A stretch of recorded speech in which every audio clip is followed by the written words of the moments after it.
I was brought up Mormon, so I was involved in kind of that heavily religious surrounding for a very, very long chunk of my life. And we ultimately ended up no longer being involved in the church after I was about 8 years old.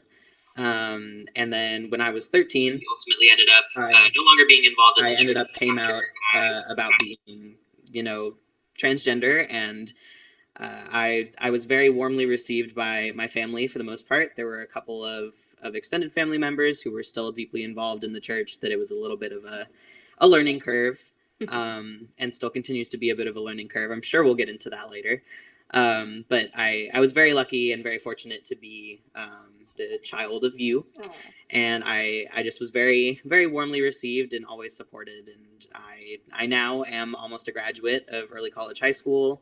And I'll stick around at Solano Community College for a little while, and I hope to ultimately transfer to a different school once I get all of my finishing associate's credits done. Okay. Yeah. I grew up in Utah. I was the youngest of 7 kids in a large Mormon family. My parents were pretty conservative. And I was never necessarily conservative, but I still, tried to make it work. I have an older sister. She's 12 years older than I am. And when I was 11, she came out to me as being a lesbian, and I didn't really understand that. I didn't have any preconceived notion about what that meant. So I was fortunate to be taught love and acceptance of her before anybody told me I should have any judgment. So that was the norm. And my parents, I'm really proud of them for doing the very best that they could.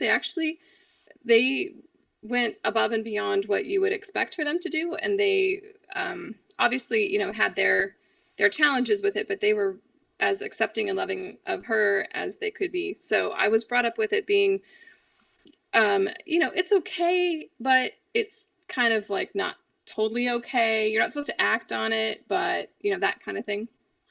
So that's a little bit about my background. And then we left the church in 2000. I don't remember, 2011, but we'd been out for a while before that, in large part because of Prop 8 and the church's support behind that.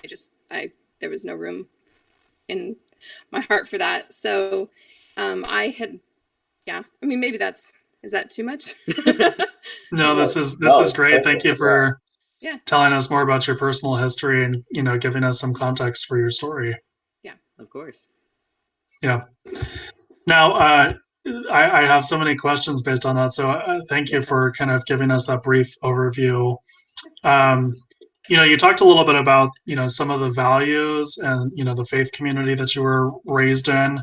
I'm interested, what does it mean to you in particular to be an ally for Felix, and what does allyship mean to you?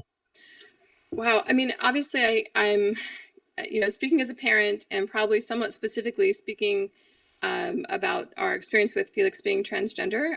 Felix he also identifies as bisexual. So, but it's funny, that was not even really ever, that's always been totally fine. So, but the transgender piece, so I grew up around, obviously, my sister, I had a lot of gay and lesbian and bisexual friends, and that was completely part of my life, and nothing scandalous about that at all.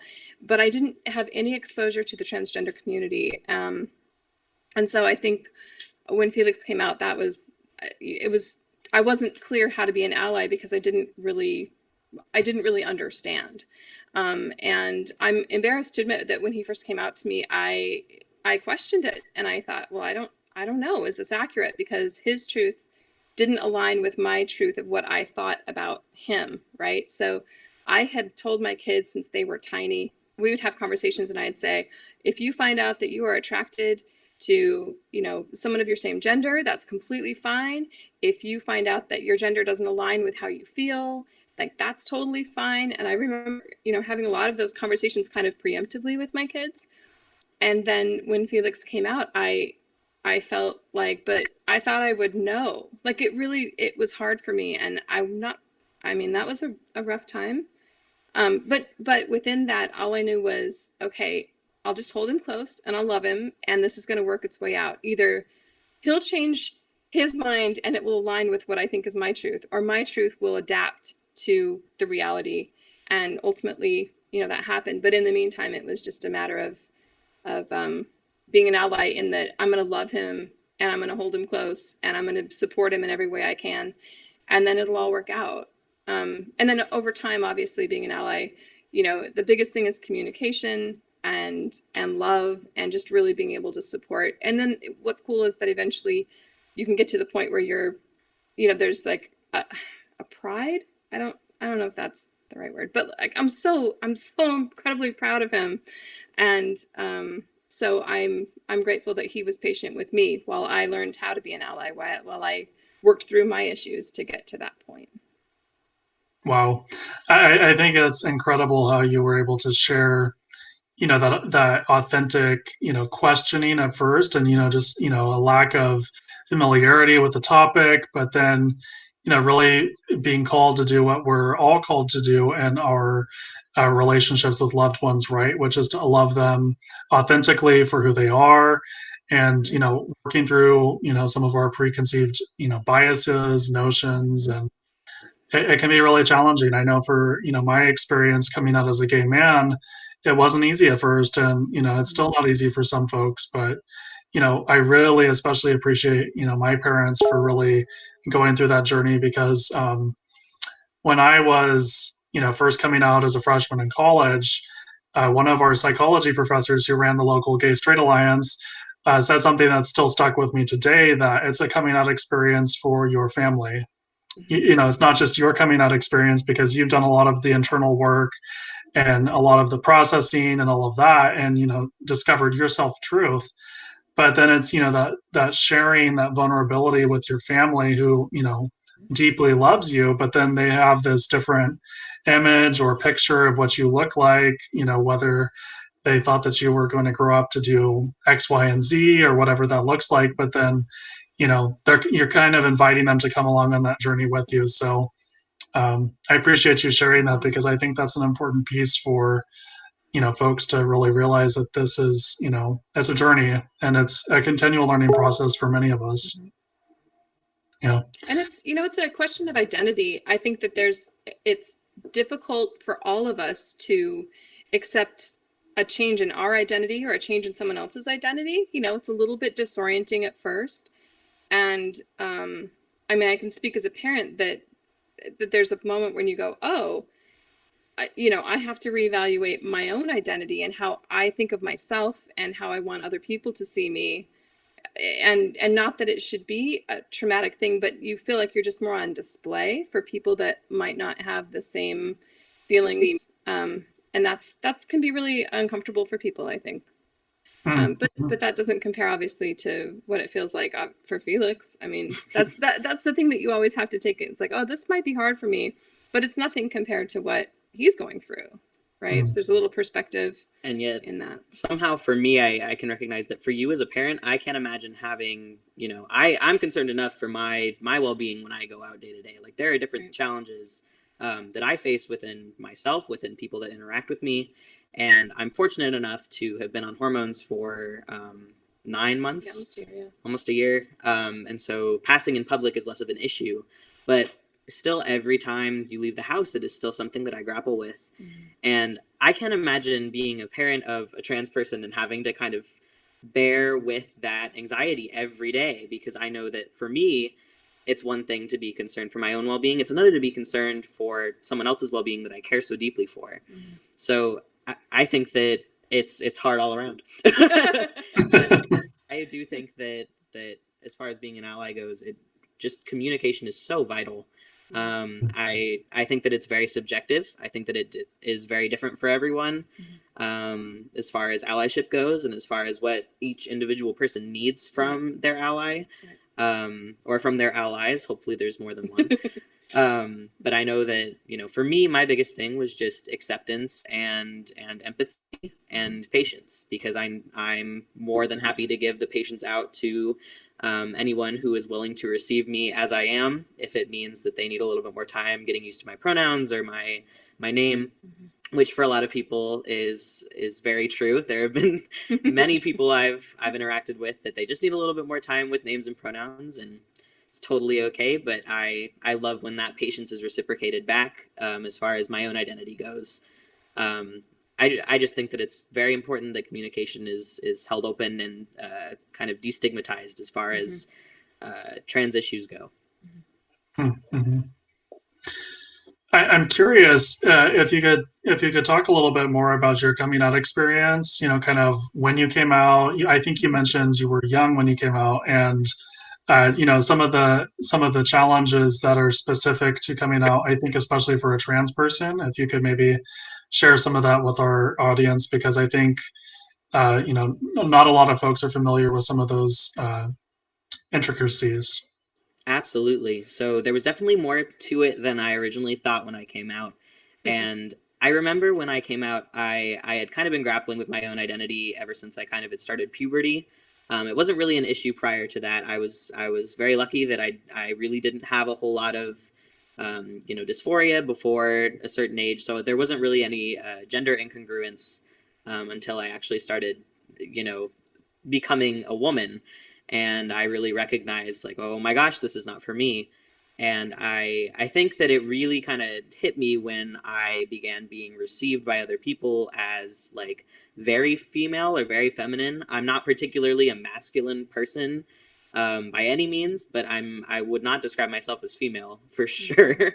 And so I think that for me, kind of recognizing this incongruency with how I view myself and how others viewed me, it really kind of screwed up my own self-perception for a little while. And I remember I came out at 13. It was probably June. It was July. It was July. You remember more than me, I'm sure. All the days are blending together. Yeah. Quarantine. But I remember coming out to my best friend first, probably 2 or 3 days before I came out to you. And my best friend to this day has never messed up on name or pronouns. And we were both 13 years old. She was just incredible. And I'm very lucky that she's still my best friend. Hi, Indy, if you're watching this. But she was just amazing and was such a great example of allyship, where I presented myself authentically, but it wasn't seen as a change in me, more of a change in the wording surrounding me, and less it wasn't made as huge a deal. And it just really meant a lot to me. And I remember after I came out to her, I was really motivated to come out to my mom. And I remember I came out to you, and you were a little struck by that. You did not see that coming. No. And I remember, for some reason, we were in a rental car. I very specifically remember that. We had been hit by another car, and so our car was being repaired. We were in a rental car. I remember that. And I remember we were driving home, and I just was kind of like, Mom, I'm trans. Well, you were all giddy, and I was like, very, what are you so happy about? What's going on? I really remember this very strong feeling of like, it was fear mixed with this like intense adrenaline of like, I'm about to do something really big. And I remember I was really happy. I had just come out to my older brother, Jake, right before then. And I was just really happy with how he had kind of handled it. And I remember I told you, and you were kind of like, okay. You were like, well, I love you. And I was like, I love you too. And it was a little bit awkward, I want to say. Yeah. A little awkward. I didn't handle that as well as I would have anticipated that I would handle that. Hindsight's 2020. You can't, you know, yeah. I hold no grudge over that. But no, I remember that I wasn't shocked at how you reacted. I was kind of expecting you to be like, okay. And so I remember I felt kind of bad for a little while. And I remember for a couple of months, I was really kind of struggling with my own sense of identity and it not being immediately confirmed by you, because you and me are so close. And I remember I was really kind of like, well, I don't know if this is me. And I had a period of time where I was really kind of questioning, you know, is this the right decision? And it took me a while to ultimately come to the conclusion that even if this is the incorrect move for me, these changes are not necessarily irreversible. Like, there are things that I can do that can better align with how I identify if that does change. And so you and me have had this conversation a plethora of times when it comes to the concerns surrounding hormone changes, the concerns surrounding any sort of alleged permanent changes to your body. And obviously I say alleged, some of them can be very difficult to go back on, particularly surgeries. But there just was a lot of concern. And I remember when I first came out, both you and my dad were very concerned about how I would be perceived by other people. Especially living in Solano County, I'm sure all of you are aware how difficult it can be. We were scared. You were really scared. I remember my dad one day sat me down and it kind of said something along the lines. He said it much more delicately and kind, but he had kind of said, "Can you consider maybe not doing this right now?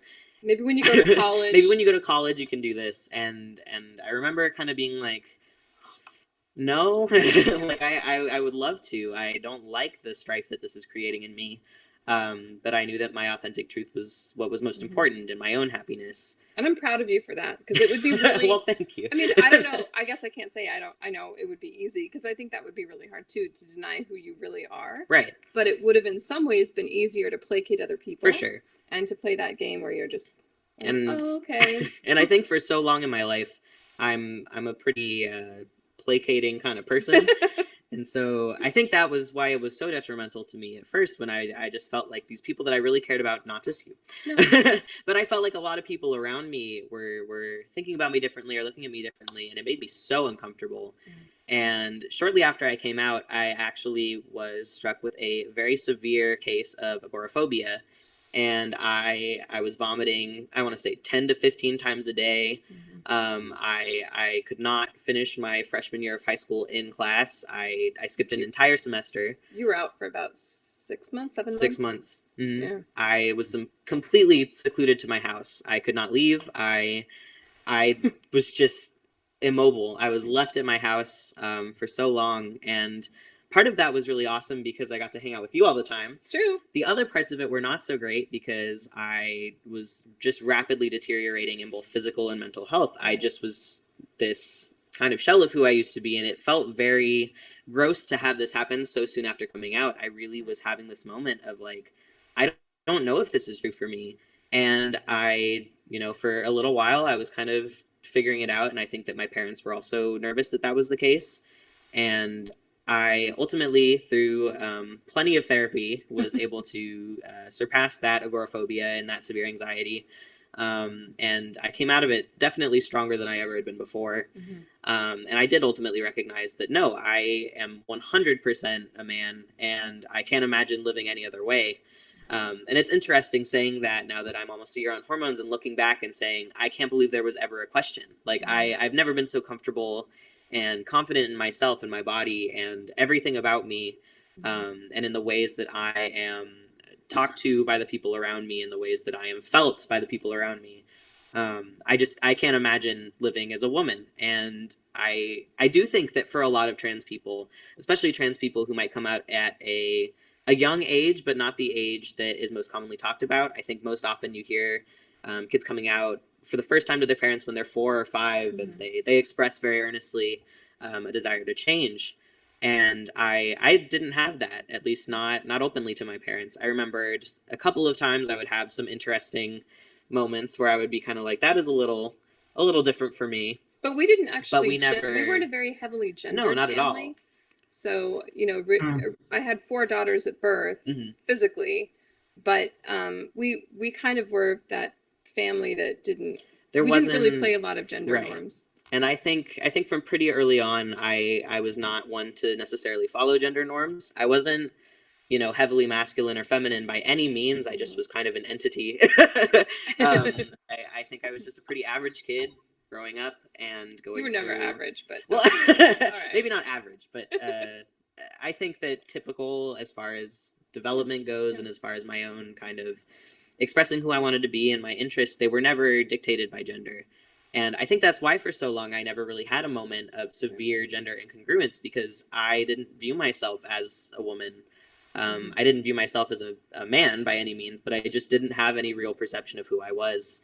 And so to kind of take a step back and really have a moment of this very severe discomfort and recognize this is not who I am and this isn't who I want to be. it's scary, especially at such a young age.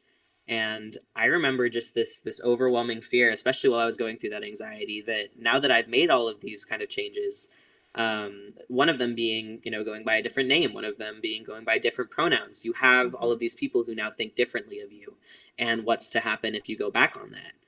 And luckily for me, I never once felt that, you or dad would be like, told you so. And I never really felt like anyone around me would be like that I would at least be talking to on a regular basis. But there is definitely fear in that. And I think that stops so many trans people from coming out for such a long time, because you are scared that you're not making the right decision. And while I think it's important to really think through things that you're going to be doing, especially when it comes to taking hormones or taking surgeries, it is also just incredibly important to live your truth and figure out who you are. And a lot of that happens through experimentation. You can't figure out, gender incongruence until you have an experience that has you recognize that gender incongruence. So I just think that as far as my coming out, there were so many different things that I just was not expecting. Like the reception of my parents, I had expected to be positive, but there was definitely neutral. It was neutral, and I think that I had expected such a very, very positive reaction because I was so positive about it. And when that wasn't immediately reciprocated, I felt kind of crestfallen at like, oh my gosh, like I don't even know who I am anymore. And thank God I'm no longer in that situation, and I definitely know who I am now. But it's a very real thing, and I've heard I have many trans friends who have expressed similar feelings, where when they first came out, they didn't have families that were negative towards their transition, but they had families that were very not necessarily aware of the transition, or they weren't aware of how they got to the transition space of their lives. And I think that it's really real, especially in this generation where it feels like there's more acceptance as far as parents go. It still, by all means, is not perfect, and there are many, many parents that are not as receptive. But it's definitely better, I feel, than how it used to be. And there's more information out there, but there still isn't enough, and there still are many questions that parents are left with. And I really do think that the most important thing is talking with your child and figuring out what they need, because it is subjective. Like if you had gone by the quote-unquote trans rule book to figure out if I was trans or not, if you were to use my earlier years, you might not be able to actually have diagnosed me as such. But it all is just subjective and individualized. And I don't know, I think that there's something so key to that. There's something so important to connecting with your child on a basis like regularly, and just figuring out what they need from you and from the people around them.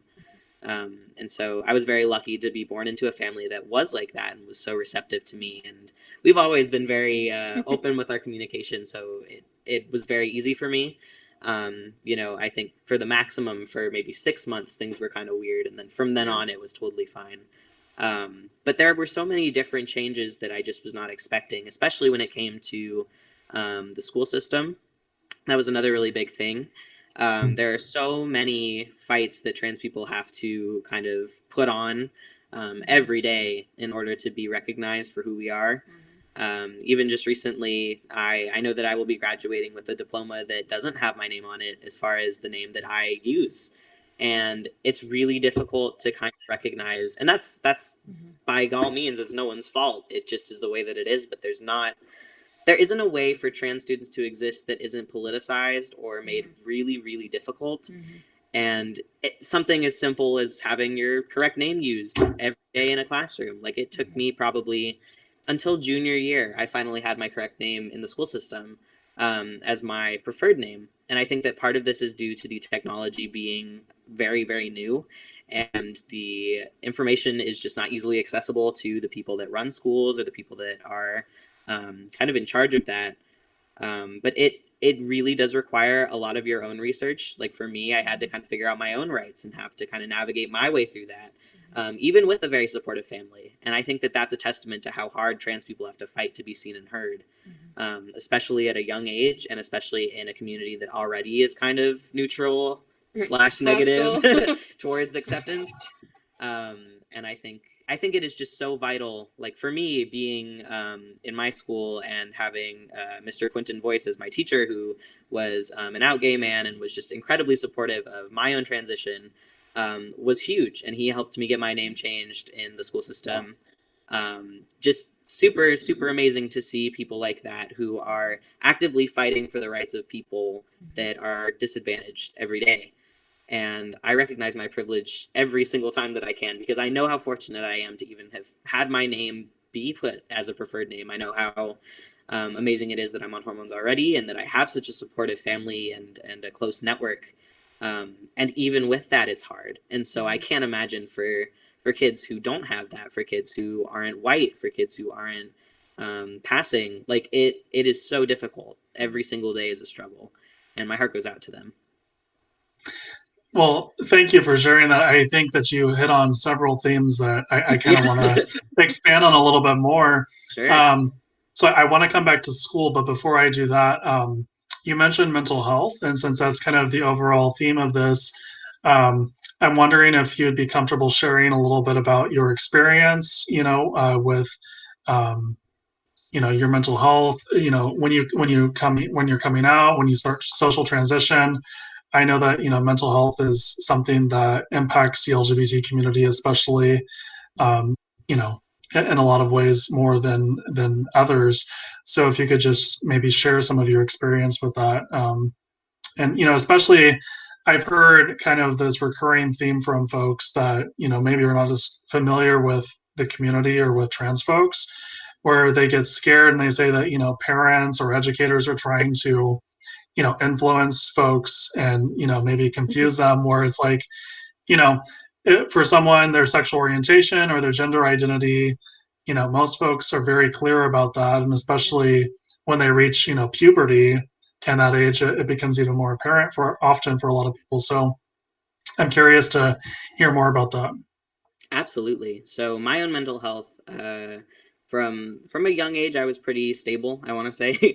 And after I had come out and kind of been received in the way that I was, I did have a bit of a dip as far as my depression went. I had never really dealt with depression in a very serious way up until then, but I did really struggle, especially after I became severely anxious and agoraphobic. I just being home all the time, especially after just freshly coming out, it felt like I had almost lost this rite of passage to be able to reassert myself and redefine myself in front of so many people. So there were so many people who weren't respecting my name and pronouns at my school.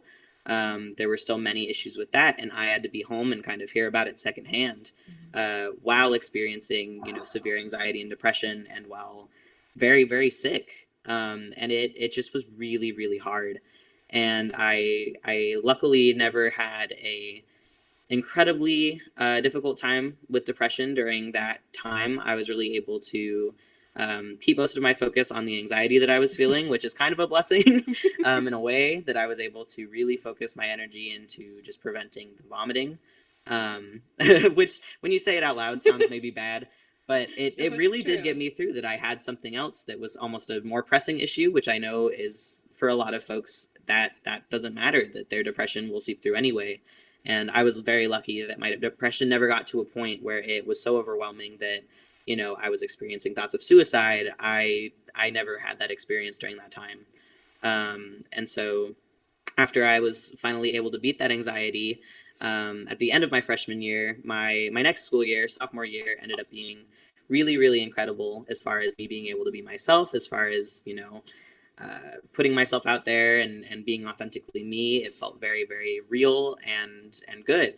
And I was lucky enough to not really have to deal with that anxiety at that velocity again. I still, every now and then, will have bouts of vomiting, but it is few and far between, which I'm very lucky about. And a huge thank you to that is due to lots of therapy and plenty of medication, which I think there's such a stigma about anyway. But I think that it is just so important to be able to recognize how to best care for yourself. And if that involves medication and therapy, then that doesn't matter. Therapy should be something that is not stigmatized, in my opinion, and I'm sure in many people's opinions.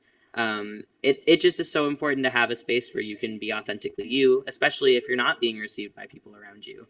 And for me, one of those earliest places was therapy.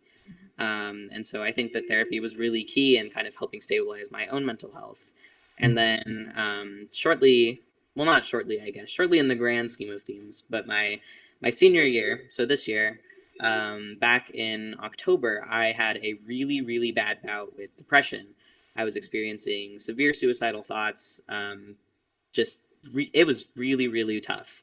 And this was shortly after I had started hormones. And I remember this feeling of, I'm sure, and I know that this is taboo for a lot of trans people, but there is definitely a change as far as when you go on hormones mentally, because you are putting new hormones in your body. So there is going to be chemistry imbalances for the first little while there. And my own personal opinion is just ride it out. It is okay. Like, it will pass. But kind of entering into something that I was so excited about, and to have such a bad bout of depression during that was really disheartening and sad to kind of be like, well, maybe this isn't right for me. And it kind of had all of those moments of all of the people along the way that had kind of said, this isn't you, like, you're in the wrong. And so to be faced with all of that again made it 10 times worse than it already was, and to just kind of continue this cycle of intense depression. And I was very, very fortunate that by January of this year, through medication and therapy, again, I was really able to kind of see my way out of that. And I've been better than I have ever been in my entire life since then, as far as just my own moods, as far as my ability to recognize myself. It is just a whole new game for me. Like, it is just an entirely new way of living, and it is just incredible. But I think that is something that I've heard from so many of my trans friends and from older trans people, that there is this initial kick of euphoria when you first start hormones, and then it can be really hard when it doesn't immediately make changes for your body, and when you are struggling with, you wait so many years for this one thing that you think is this miracle drug that will kind of make everything go away. And when it doesn't happen immediately, it is just this most horrible feeling of, what did I fight so hard for so many years? And how did I lose all of the friends along the way that I did, only to get here and recognize that the changes that I want to happen aren't happening as quickly as I need them to. And I think that for me, the largest thing that brought me out of that was my relationship with my mom. And just being able to really have that connection with someone and be recognized and heard and supported through the most difficult time of my life ever. And I was very fortunate that I have such amazing school teachers that were willing to work with me through all of that.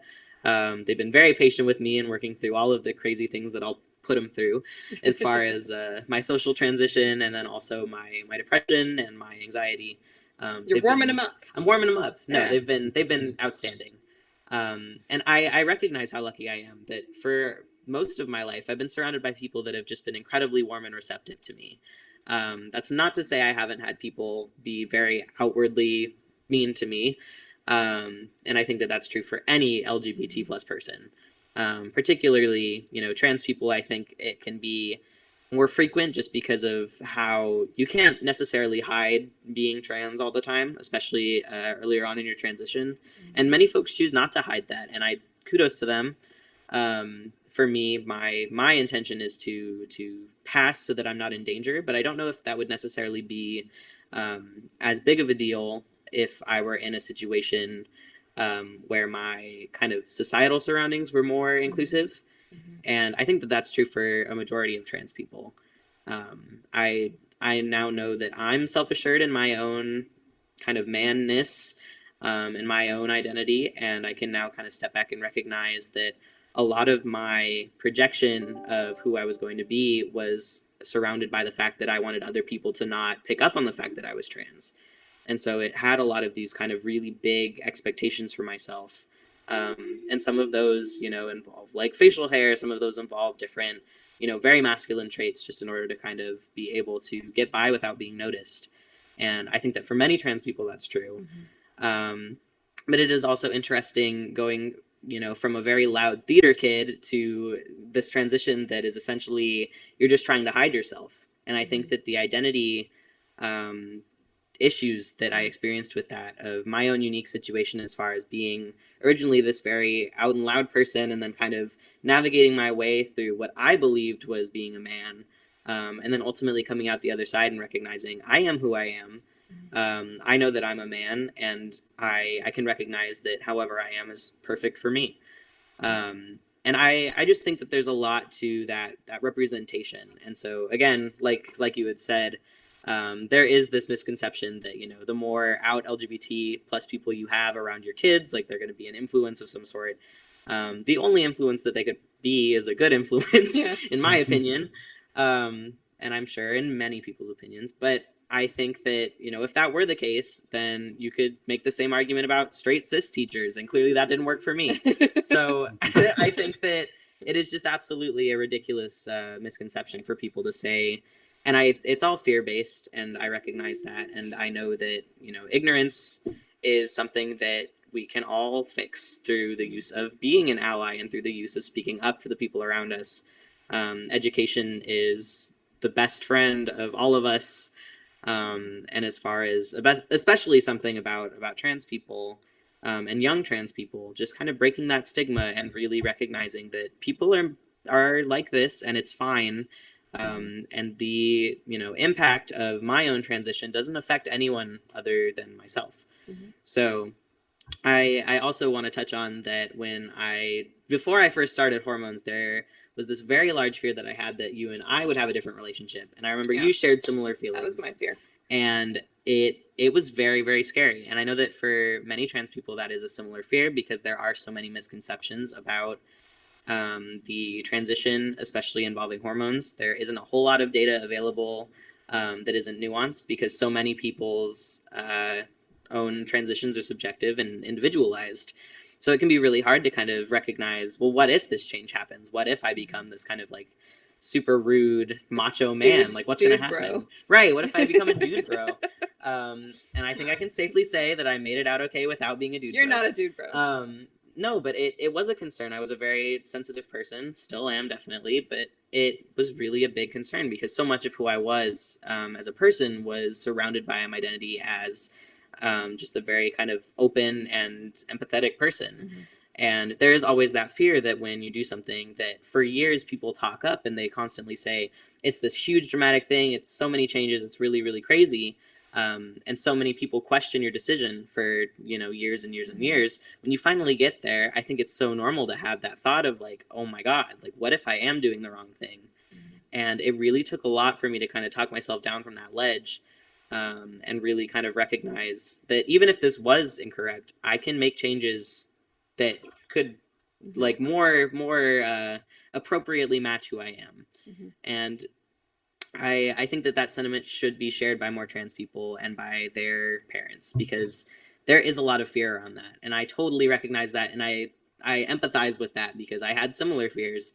But having been on hormones and kind of making it out of the height of my physical changes, I can 100% confidently say that it is not a big deal as far as the negatives go.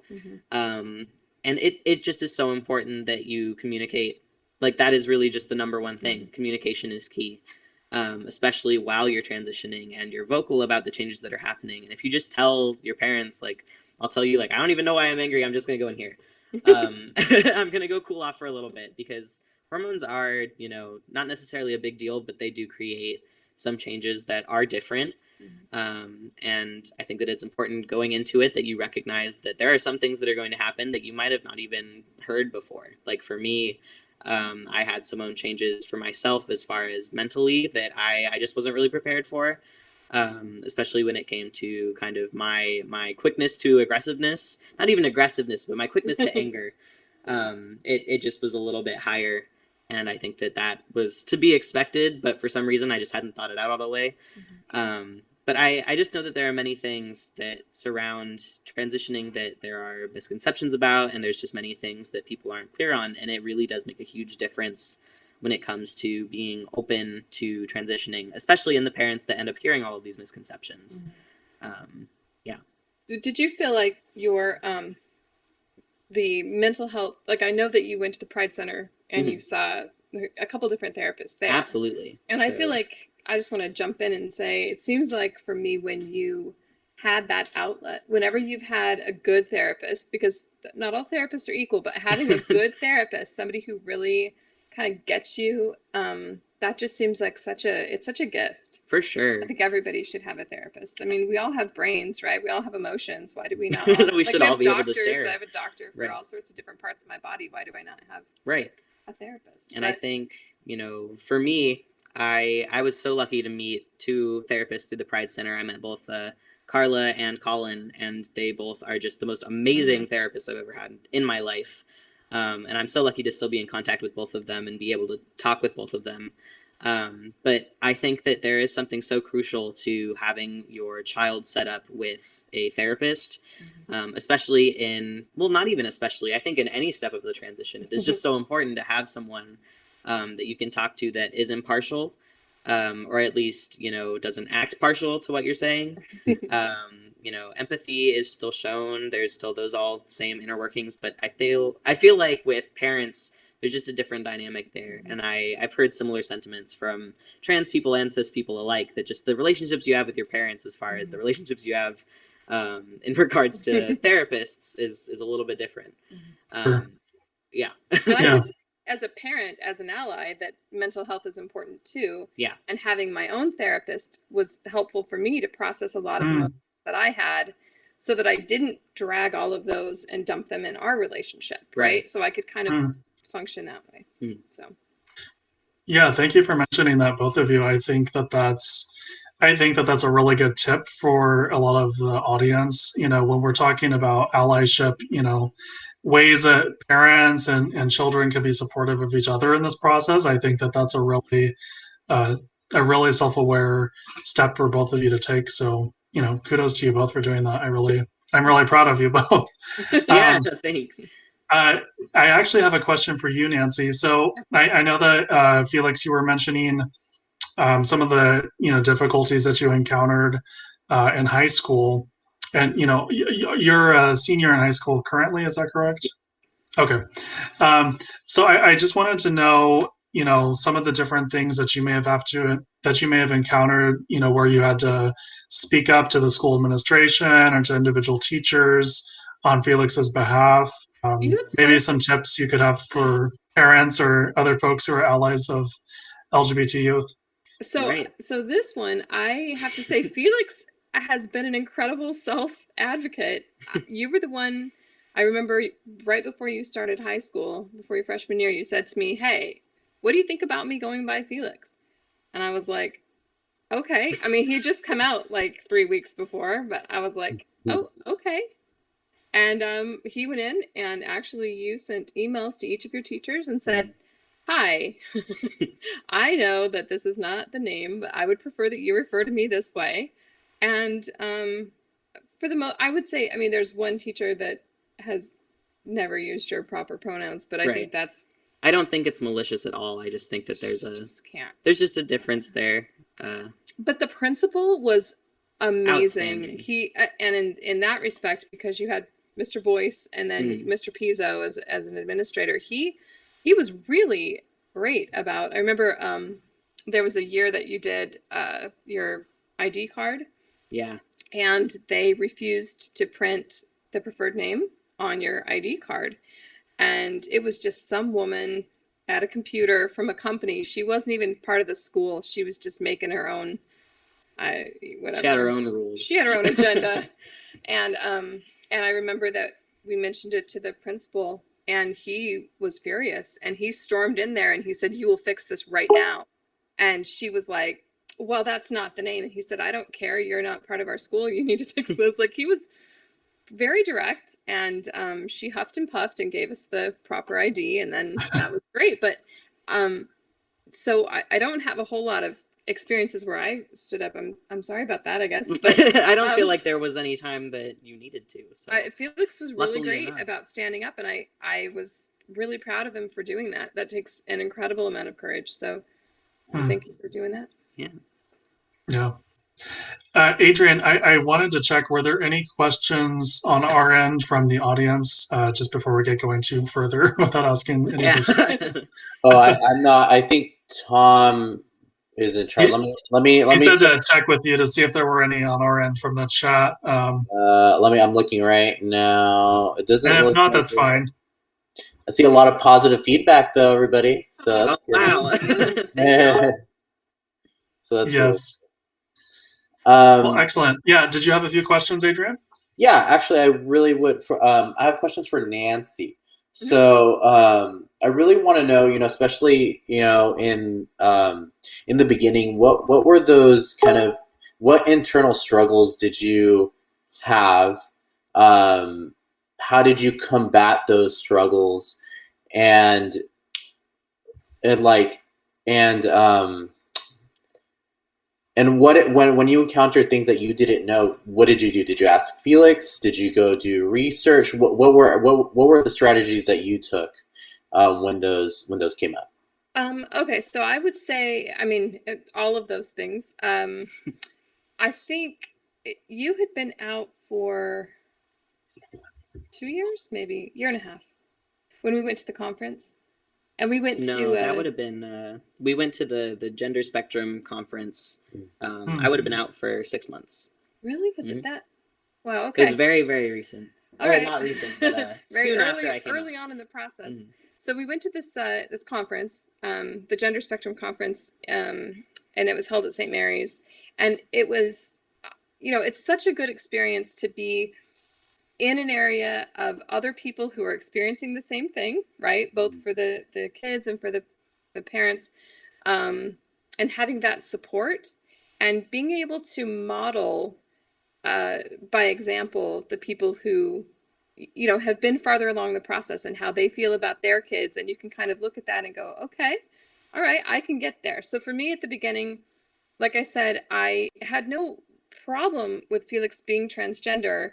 I had a problem with thinking of Felix as male because it didn't align with my own thoughts about Felix, right? Like I always thought that I mistakenly had the idea that you would know because when they were small, they would express to you that gender incongruence, and you'd be like, oh, my 4-year-old, she's wanting to, Right. whatever. So I had this very strong idea about how it would look, and when it didn't look like that, I just really struggled. But that was, mostly internal. I think that I tried really hard to think, well, if this is accurate, then I don't want to do anything that screws it up too badly. Right. And if it's not accurate, then eventually if I hold space for Felix to explore, then, he'll explore and then it'll all come out in the wash one way or the other. But I think for me, there was obviously communication with Felix. There was, internet research. There's some really great resources on the internet for things. And just trying to, one of the things that was, I think, really helpful is finding out from Felix, and he was open to this, and I realize it's not always the case, but asking about what are the issues in the transgender community, because Right. I don't have any experience with that. Like I didn't feel well versed. All I knew was Maury Povich, some crap daytime talk show. That's what I knew about people who were transgender. So I had a pretty steep learning curve in that way. And so you were really helpful, I know, in expressing things that you knew, and then I would research on my own to try and understand things that I really would have never had any clue about. Like it just wasn't something I was experienced. So I was grateful that you were willing and able to do that. We talked a lot, but the conference helped a lot. I have a good friend who, her child came out as trans, I want to say 8 months before you. Yeah. 8 or 9 months. And so I had gone through it with her, but her child, they are 6 years older than you. Mm-hmm. So they were 18 at the time. So it was a little bit different because my friend wasn't making any decisions for her child. It was, well, okay, this is my kid. We're going to roll with this. But I got to be part of her process, and she was very generous in sharing her experience. And so when I was, I called her up and I said, hey, Kara, we need to have a chat. And it was really helpful that she was open with me as well. So I know that having people who have been there is really helpful. Having examples of how you want to be, like having an idea. I knew right from the beginning that I wanted to be comfortable with reality. Like that was my ultimate goal. And I knew that I wasn't comfortable with reality, but what I needed to do was just sit tight, hold Felix, just love him, and that at some point I would be comfortable with reality one way or the other, if that makes sense. Yeah. So those were really helpful for me. I was kind of an all of the above approach, like, you know, whatever you can find, whatever you can read, or talk to people. Getting that support's really, really important. So did that answer your question? Yeah, no, yes, definitely. And I feel like, and it's really incredible because both of you are very, you know, both of you are champions, right? Felix, you're amazing. Like, I can't, you know, and I really appreciate you all being here. But, you know, one thing that you all talked about was communications, but both of you have mentioned it. Like, that's been a huge thing in, you know, not only strengthening your relationship, but also getting through all these obstacles. Was that always there? Was communication always there? Yeah. So I think that, unfortunately, that is something that, you know, I've heard a couple of times. I was thinking of ways to like bring up in this conversation how to open that communication with your child. And I think that, fortunately and unfortunately for me, my mom's always been my best friend. Oh. So it's been, you know, for me, it was really not hard to be able to talk openly with you and express, you know, the things that I'm feeling. I don't hold anything from you. I'm sorry. That I know of. That's true. That's true. No, but I think that for so long we were so close, and I think my only concern was that communication would close. Yeah. And so I think that it was a very different situation than most trans kids have to experience, and for that I'm grateful, and I'm also heartbroken that these, you know, kids aren't able to have that same familial closeness. And I think that for me, one of the biggest things was that I had opened this line of communication with my dad. Not to say that we weren't close before, but I do feel like after I came out, there just is a different depth of understanding, both from me and both from him. And I think that that's invaluable, but I also recognize that that is not the reality for so many trans kids. And I am just incredibly fortunate to be born into a family that was already very close, because really the only way that it could go was up. Awesome. Thank you. We do have some questions from the audience. Yeah. So yes, so we'll pause and then I'll ask you these. Give me 1 second. Sure. So one person asked, what did your mom do to support you when you came out? So my mom went above and beyond. I remember when I first expressed interest in buying a binder, which is a chest compression shirt that a lot of trans men will use to suppress breast tissue. You were very concerned. You were like, I don't know what that is. And I was like, well, you know, if you look it up and let me know how you feel. And I remember for a little while you were kind of like, I don't know. But you did so much research, and you really looked around and you talked with other people, and you were just so receptive to these things that I was bringing up that you'd never heard of, other than my own scary way of presenting them, which was like, here's this thing that squishes my chest, and you were like, oh my God. Is this going to cause any damage? Right, like what are the long term? What are we looking at? I think that that's the biggest thing, is the long-term effects. I think that's the only thing that's really ever been something that you have even quote-unquote struggled with, and even then the struggle was not. I didn't care necessarily about what name or gender. No, it was all for my well-being. You know, what you wore, like, oh, right. Okay, that's fine.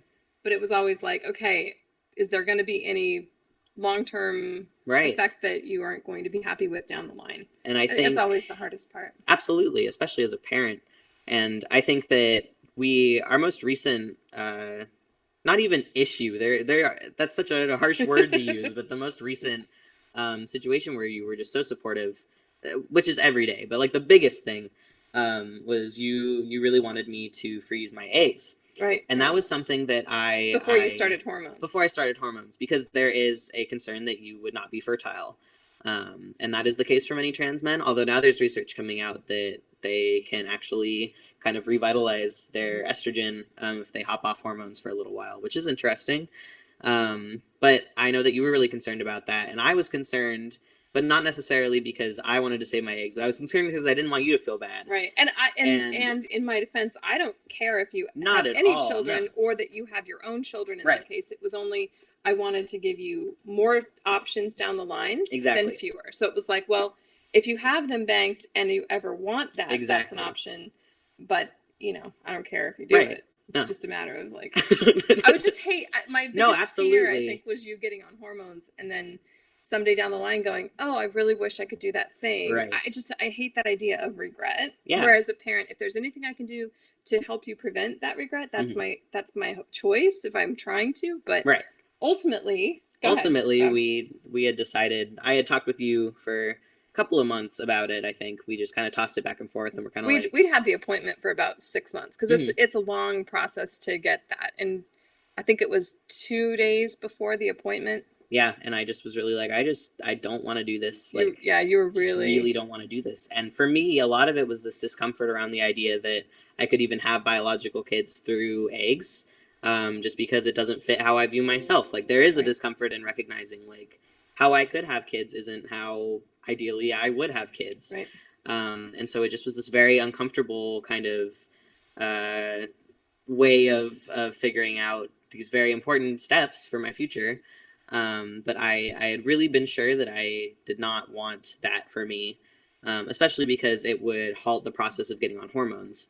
And I think we made the right choice there. Yeah, because then I canceled the appointment, and that was that. And it was like, okay, well, you know, to be honest, there is one thing that Felix has been consistent his entire life. When Felix was 4 years old, I had my youngest, and so they're 4 years difference, 4.5 years. And I remember one day Felix asking me, you know, those questions like, so where does the baby, you know, the baby questions. And when I explained it, he got this horrified look on his face, and he said, I'm adopting. And that never changed. That never changed. He always has said, I always want to adopt kids. And so, you know, we talked about that. I said, well, you're right. You have always wanted to adopt kids. And so that's fine. Yeah. That is what it is. If, you know, you at some point, and I'm fortunate because Felix, you know, you're 17 now, but you were 16 at the time. And I thought he knows himself. He's a pretty mature 16-year-old. And I'm going to just trust that this is the case. And there are a lot of people who need to be adopted and loved. And that's totally fine with me. So once we made that decision, I think that was a big relief for you. Yeah, for sure. But no, my mom supports me in every single way, every single day, just by loving me. So that's all. Y'all are amazing. I have one more. So there's a follow-up to that question. Yeah. And it's, what tips would you give to other parents? And this question is from Ashton Crocklin. Oh, nice. Hi, Ash. So my biggest thing that I would say, and I don't have much room to talk on this, so I'll make it brief, is just that I've said it once, I'll say it 100 times more, but communication is just so important, and being able to have an open conversation with your child and with your parent, if you're the child. It's just so important being able to support each other. And I think that if you're unable to do that on your own, that seeking out a family therapist would be super beneficial. I know that not a ton of parents are open to that, but if they are open to that, I sincerely recommend it, which I haven't personally been to a family therapist, but I know that for many trans kids whose parents maybe aren't as on board with their transition, that just having kind of a neutral third party who is able to hear both of you and kind of take out the fears and present them to you and your parent, I think that it can be really beneficial. So I just think that seeking out any sort of external help or other ways that your parent could kind of recognize, this is who I am, and I'm going to be the same person. You can love me all the same, just more authentically. And so, I really do think that seeking out a third party, whether it be, you know, someone who's been through a similar situation, or a therapist, preferably a therapist, but I know that that's harder to get to, is really invaluable. What do you have to say? No, I totally agree. I think, you know, it's really important as parents to remember that you don't have to understand your kids to love them. Understanding or agreeing has nothing to do with your love for them, right? And supporting them in their journey, a lot of times you have to take a back seat. Your ego or your identity, you work on those things in the background for you, but it's really important to give your kids the space to to be who they are, right? It's difficult because we do, as parents, we have these preconceived notions and about what we think our kids should be doing with their lives. And as much as we want to guide them, they're going to make their own choices, and you have to be okay with that. But it's really important, I think, for parents to acknowledge their own struggle, and also recognize that we've been sacrificing for our kids and being uncomfortable for our kids' comfort since, well, for me, since like, right from the get-go. Wow. Pregnancy is not fun. It's not fun. So there's a discomfort for their comfort, and that's okay. And you have to recognize that that's part of the responsibility and the joy of parenting. But it includes situations like this where your discomfort as a parent is less important than your child's comfort and their safety and well-being, right? And those things have to be a priority, even if you aren't quite sure how that's all going to shake out, even if you're not sure, where that's going to lead you. That your goal maybe is to be able to love your child and is to be able to show them that love and that acceptance. So I think therapy is really helpful. I think support groups are really helpful. I think it's just being kind with yourself and patient with yourself, and recognizing that this is an identity shift for you as well.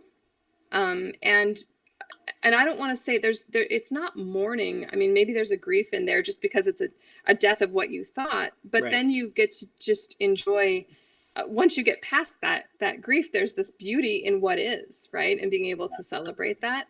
And if that's your goal, to get to that beauty, that joy of what is, then you'll get there. You just have to hold each other along the way. So. No, and that's definitely, one thing I've heard is you have this kind of you have this end goal for the person you love and care about, and you think that that's going to be the most it's going to help them flourish and everything like that. And when things, this is life, right? And things happen. We're human beings, so it's just coming to terms with that. And I think that's really, I think the way you put it is beautiful. So thank you. Thank you. I have another question from the audience. Awesome. So it's from JJ. How do you deal with internet trolls or any negative voices on social media? And I kind of want to add to this, how do both of you deal with it? How does it happen in the family if you come across negativity, if you come across, whether it's the internet, whether you're out shopping, whether, whatever it is, even within family, right? Extended family. How do you all deal with that? Both on, on both ends. Yes. So, I think that for me, I've experienced my fair share of internet hate decently regularly. And at this point, I think early on it's really, really difficult to deal with, especially if you haven't come out before or you haven't put yourself in a place of vulnerability online before. And the truth is, for so many kids that are my age or younger, most of our identities and our life has been documented online. Whether it be through our own use or through other people's pictures and information about us, but we are That online. felt personal. No, your parents' Facebook. No, but there's plenty of ways that you from the time you're very young can be online, and any sort of shift in that is going to be felt and heard by the people that are watching. And I think that we can forget that sometimes, especially for us trans folk. It can be really difficult to feel comfortable putting your authentic self online, because while there is a sense of anonymity, you also have people that are using that to their benefit to harm you. So while you can say, I am an out trans person and I'm proud of myself, you also have to be very careful that the people that you are surrounding yourself with can't find out super intimate details about you, because there are serious threats that can come from that. And so for me, my biggest thing is just, like my mom said, block those people. Don't waste your time. That being said, when it comes to family, it can be a lot more delicate. And there are a couple of family members that I won't call out specifically, but there have been instances where there have been some things posted that can be really hurtful, especially things that are pretty targeted towards me and my older brother, who is also trans. Not necessarily directly, but there's no other reason that these things would be present. They're pretty bad. And so for me, I have no fear in kind of saying, I want you to know that I saw this and it really made me uncomfortable. Like you know, you were my family. I would really prefer you to not post super hateful, bigoted articles about trans people, for example. That was one of the biggest ones. I'm not afraid of doing that for myself. I know that many trans people wouldn't necessarily feel comfortable with that, especially if you're not out. And I think it's really hard when you're not out, having a stance without outing yourself and being able to step up. And that's why allies are so important. Yes. Being able to kind of step up and step in for when, you know, if you recognize something as being transphobic or homophobic or just hateful, being able to step up and say, this isn't okay, and I see this, I recognize that you posted this, and you might think that this is fine because it's the internet, but it's not. The internet is just, it at times can just be this incredible resource for LGBT people, and other times, I want to say probably 89 to 90% of the time, can just be this really, really horrible, bigoted place. And I can't recommend enough making your account private, especially if you are trans, just because there are so many things that can come from not being protected, and having some sort of firewall to protect your identity is really important.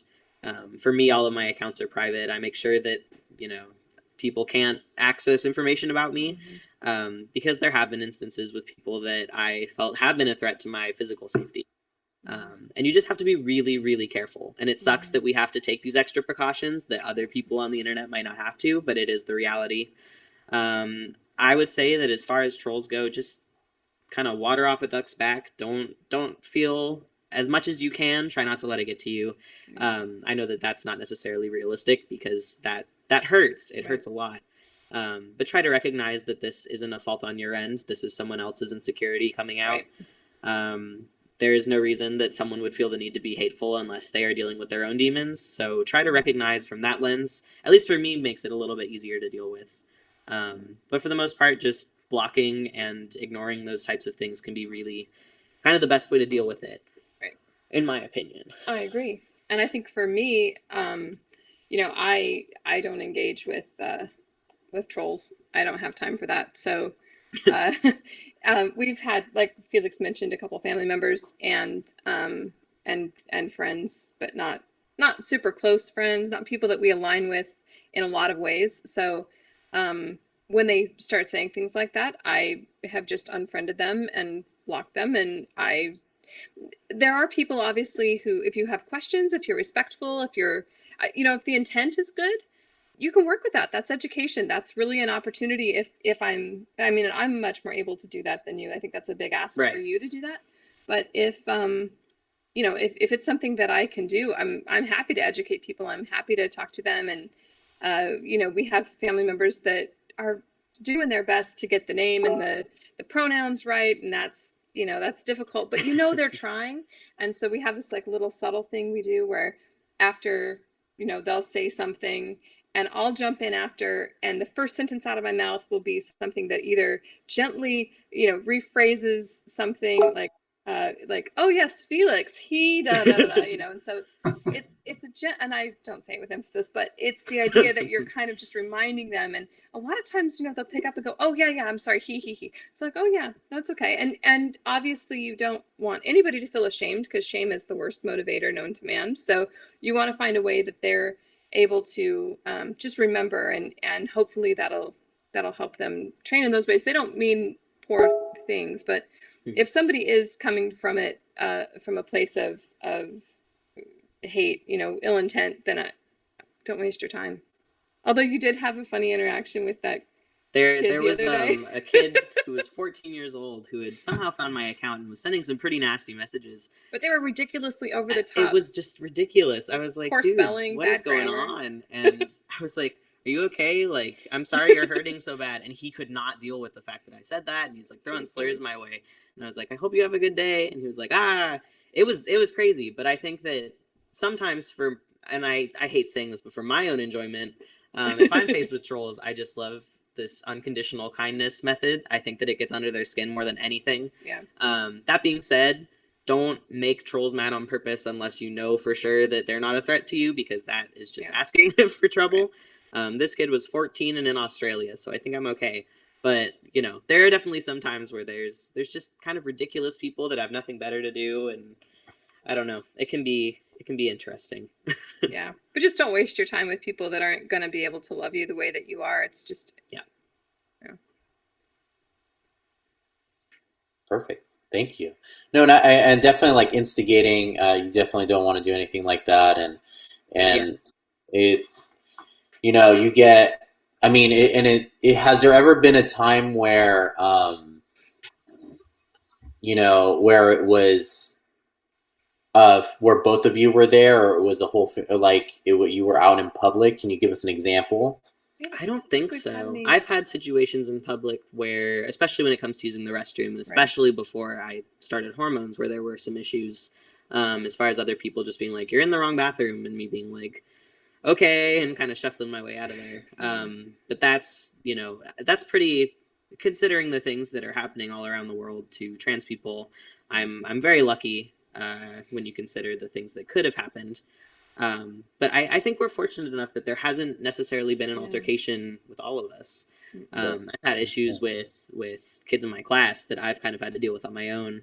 But for the most part, that just involves not interacting with them and kind of moving on, taking my own way out. But well, we're certainly happy that you haven't faced any serious altercations or physical violence. You know, because very lucky. You know, we unfortunately know that that's the reality for far too many trans folks, especially. You know.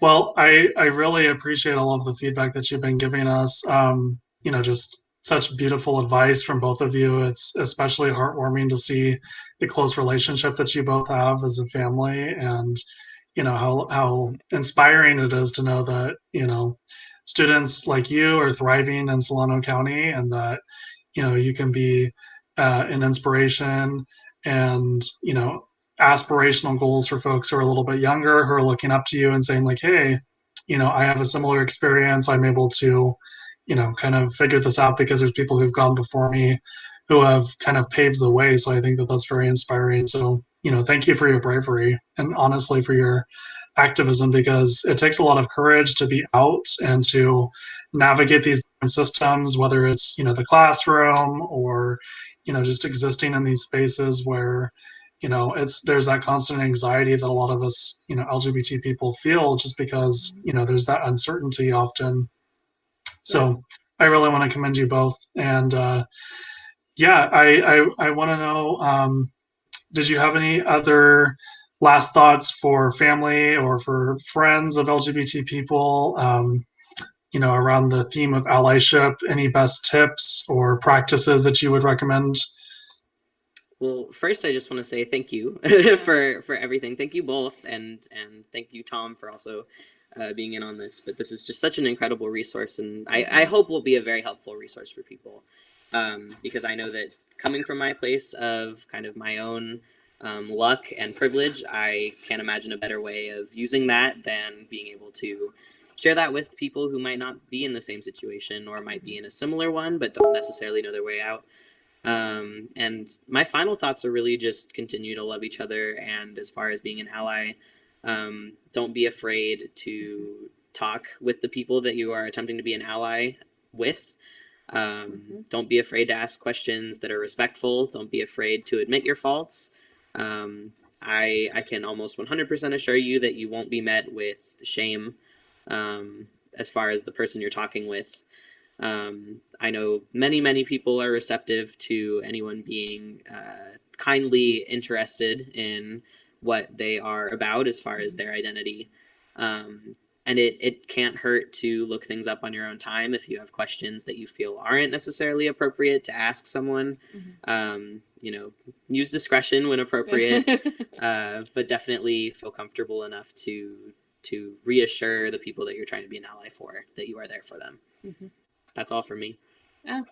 I would say, obviously, you know, being an ally, if the whole world was full of allies, then we probably wouldn't need nearly as many mental health professionals. No offense to the mental health professionals out there, but your help would not be needed. So when you take into account the well-being of your child, knowing that being an ally, being a safe space for them, for them to know that you have their back and that you're part of the same team I think it's incredibly valuable.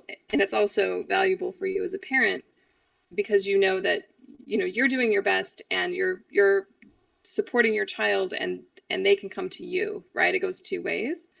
And I think being an ally, just there are a whole lot of ways that you can be an ally, and it's all specific. And I think communication, the most important part obviously is listening and being open to new information and being open to the changes that will happen inside of you.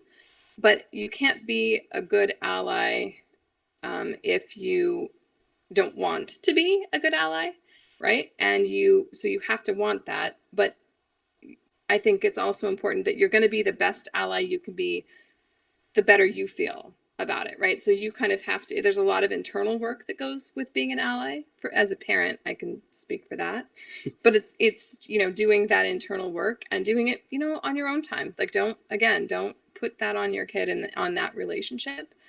And then obviously once you're past that point, then you can look at doing, you know, advocacy. How can you be a broader help for other people who are also struggling? So allyship is the beginning, but it does involve a lot of work. And hopefully you can, you know, open your heart and listen.